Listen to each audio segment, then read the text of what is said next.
बंदर और मगरमच्छ की कहानी। आइए मगरमच्छ की कहानी सुनते हैं। एक नदी के किनारे एक जामुन के पेड़ पर एक बंदर रहता था। उस पेड़ पर बहुत ही मीठे मीठे जामुन लगते थे।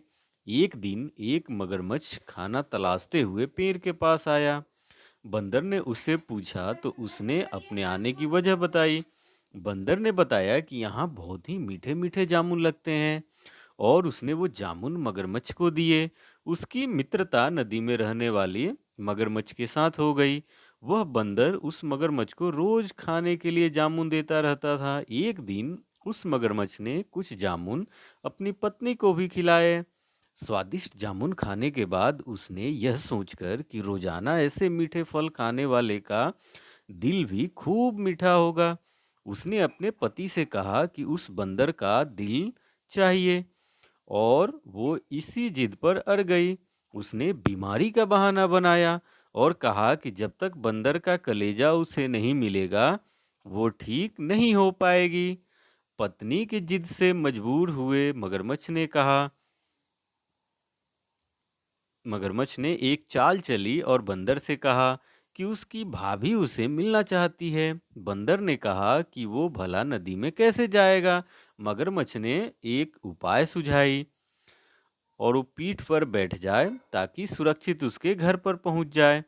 बंदर भी अपने मित्र की बात का भरोसा कर पेड़ से नदी में कूदा और उसकी पीठ पर सवार हो गया।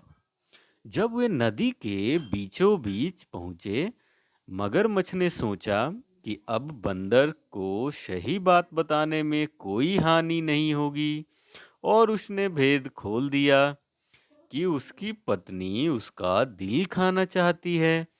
बंदर का दिल टूट गया। उसको धक्का तो लगा, लेकिन उसने अपना धैर्य नहीं खोया।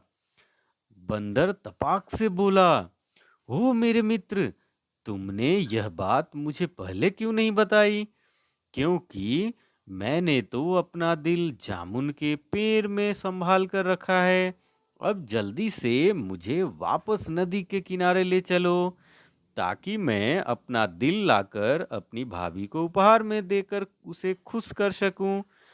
मूर्ख मगरमच्छ बंदर को जैसे ही नदी किनारे लेकर आया, बंदर ने जोर से जामुन के पेड़ पर छलांग लगाई और क्रोध में भरकर बोला, मूर्ख, दिल के बिना भी क्या कोई जिंदा रह सकता है? जा, आज से तेरी मेरी दोस्ती समाप्त हो गई। तो बच्चों, इस कहानी से हमें एक बहुत बड़ी सीख मिलती है। क्या सीख मिलती है? इससे पहली सीख यह मिलती है कि मुसीबत के क्षणों में धैर्य नहीं खोना चाहिए और अनजान से